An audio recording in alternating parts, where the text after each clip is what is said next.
Hello, I'm Claire Smith and welcome to my channel. So today's video is going to be a fragrance house overview video, and this one is all about a little company called Eau De Bougie. So Eau De Bougie started making fragrances back in 2024, but they were originally making candles, and Eau De Bougie were totally under my radar until I heard Persolaise talking about them, and also my friend Emily, also very interested in these fragrances.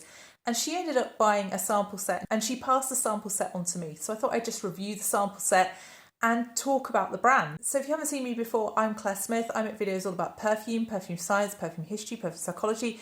And I also just do a lot of perfume reviews and also fun perfume tags. So if that kind of thing interests you and you haven't already done so, then please do consider subscribing, and please also like this video if you do like this kind of content. So first things first, where are Eau De Bougie available? They're available in the UK, and also in Sweden and the US through distributors. So Eau De Bougie really interested me because the perfumer for this brand, and actually one of the brand owners, is Pia Long. And Pia Long is somebody I already owned a fragrance from. So she's famous for making a lot of the earlier Lush fragrances. So I actually own 29 High Street, which is one that I totally fell in love with, that she actually designed. There's also Chipmunk by Zoologist that Pia Long also formulated. So if you do like either of those two fragrances, then this might be a brand that you also might want to check out. So Eau De Bougie launched last year with 5 fragrances in the collection, and they now sell a sample set. So this sample set retails for £30 for 5 of their fragrances, and it comes in this really nice little pouch as well. Each of their fragrances is sold in 7.5ml travel size, which I think is £30. And then it's also sold in a 100ml size, and those are £160. So these aren't cheap fragrances. They're definitely something that you want to sample beforehand. But I think if you buy a sample set, you get the price of the sample set, so the £30, towards a full size purchase if you did want to go ahead after buying the sample set. So how did I find these? Well, buckle up. These aren't for the faint of heart. These are something that is really quite artistic and punchy and different, and they aren't crowd pleasing in the slightest. So let's just go through these one by one and see what I thought. So the first fragrance is called Infleurno. So Infleurno, I love the name for a start, but it starts off with a really striking charred grapefruit. Literally like you've barbecued a grapefruit and it's almost like it's on fire.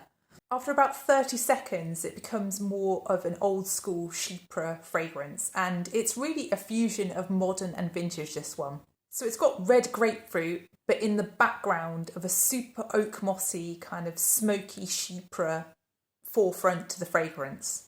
It's a little leathery, but it's also a little bit dry. There's definitely some birch here. As it dries down further, you've got that dry fruitiness that you get with passion fruit. It's not super sweet and juicy, it's more sharp and dry.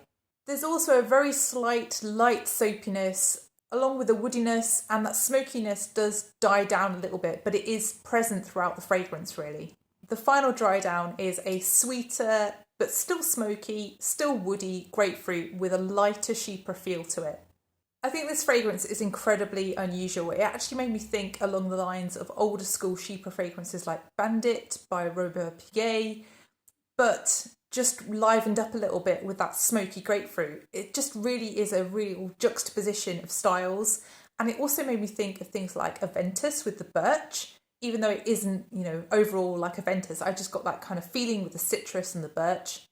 This isn't for me because of how smoky it is. It does feel literally like you're sitting near a fire for the first hour or so.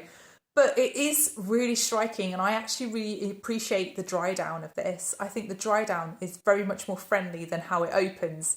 But the opening is just so in your face and different, and just makes you want to know more about this fragrance. And I just think this is a really interesting take on something that you might be familiar with, but kind of twisted almost in a way. If you've smelt a chypre, if you've smelt more modern birch fragrances, but it's neither of those. It's a twist on both of those things, and I think this is really interesting. So that's Infleurno. So next up was Gilded, and Gilded had the biggest twist of all of them for me. So I absolutely hate saffron, and this opens with a ton of saffron. Saffron to me can come off as something plasticky, it can come off as something that smells of burnt rubber, and here I get something along the lines of a burnt plastic in the opening.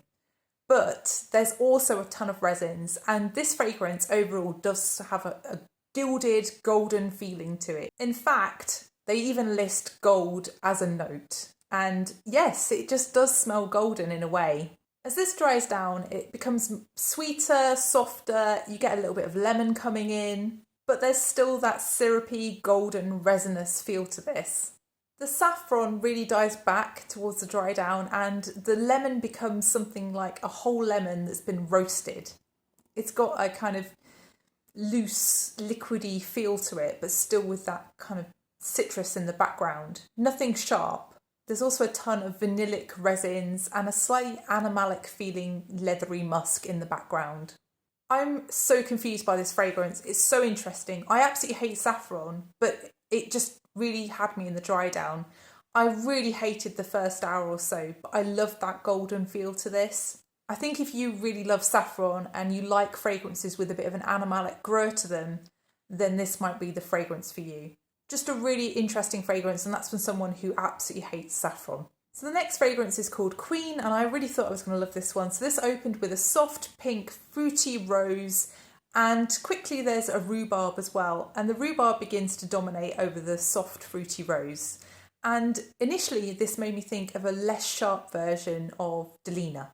There's a really hard to describe slight mild powderiness in the background, and also some waxy unsweetened florals as well. So the initial recognition for Delina went away quite quickly.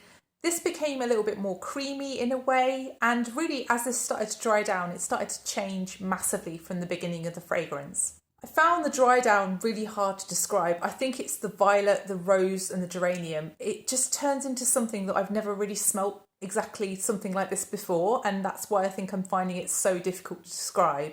I think if you could imagine making a fuel out of violet, rose, geranium and resins, that's really how I would think of this fragrance. The final dry down has some vanillic resins in it, and I think that really saves it for me because the fuel-like feeling tends to go away in the far dry down. This does get a lot softer after the first hour or so, but that fuel-like mid was just not for me. And yeah, I think this is one you just need to try yourself, because I don't feel I can give justice to this sample, because I really struggle to describe that middle section where it just smells like nothing else I've ever smelt. So yeah, that's Queen. So the next fragrance is called Quir, and queer is clearly a really interesting play on words. So you've got the word queer, and then you've also got the French for leather, which is also queer. So this fragrance is a real shapeshifter within the first couple of seconds. So this starts off as a really nice golden sweet feeling leather. It quickly gets smokier, dirtier, darker and more animalic, and I think that's the castoreum in this fragrance that's giving me those feels. It's warm and it smells a little bit dry and spiced in a way. It's quite a dense fragrance, this one. There's also a slightly spicy, earthy, leathery tobacco musk in the background. Again, this one perhaps wasn't for me, but I think if you absolutely love animalics in fragrances, then this one might be for you. So that's Queer. The final fragrance in the range is called Verdant. So Verdant is really how it sounds. It's green, green, green in the opening. It smells leafy green.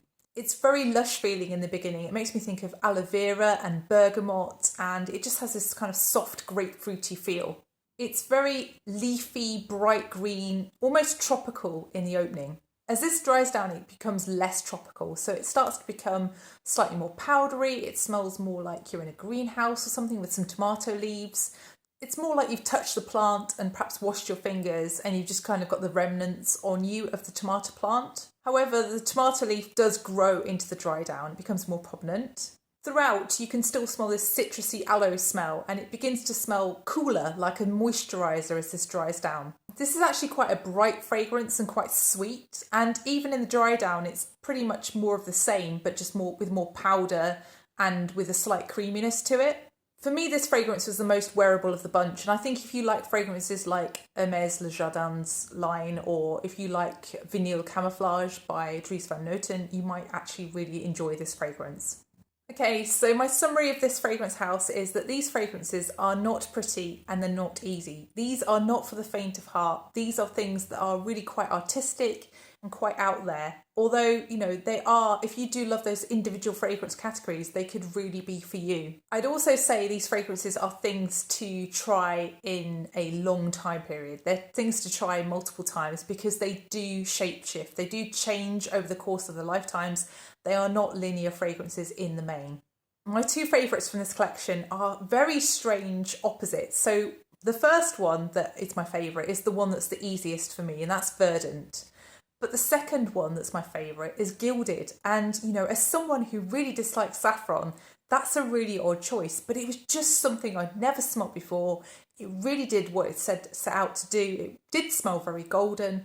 And I thought it was a really interesting fragrance and a really interesting take on saffron and also on resins. I do think that Infleurno, though, was very well done. It's a very clever fragrance, Infleurno. And I think that one really does stand out for me as well. I think even if you've smelt a smoky citrus before, you probably haven't smelt a fragrance like Infleurno before. And I think it's worth a sniff if you absolutely love smoky fragrances. I think this brand really stands out as different because it's using resins really well and the animalics are used in a slightly different way.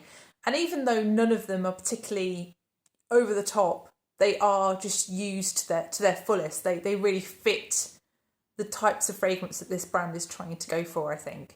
Also, I'd say these fragrances had absolutely no problems with lasting power or projection. They were all quite punchy fragrances. Personally, I'm not purchasing any of these, but these aren't run-of-the-mill. I think they're well worth trying if you do like an out there kind of fragrance. And if something here does sound like this could attract you, I would definitely go and sample these. So that's Eau De Bougie. I hope you've enjoyed the video. If you have enjoyed the video, then please press the like button and please also consider subscribing if you haven't done already. And please let me know, have you tried anything from this brand? Does anything pique your interest? Are these just not for you? Have you watched anybody else's reviews of this brand? I'd love to know. So thank you so much for watching and I'll see you in the next one. Bye.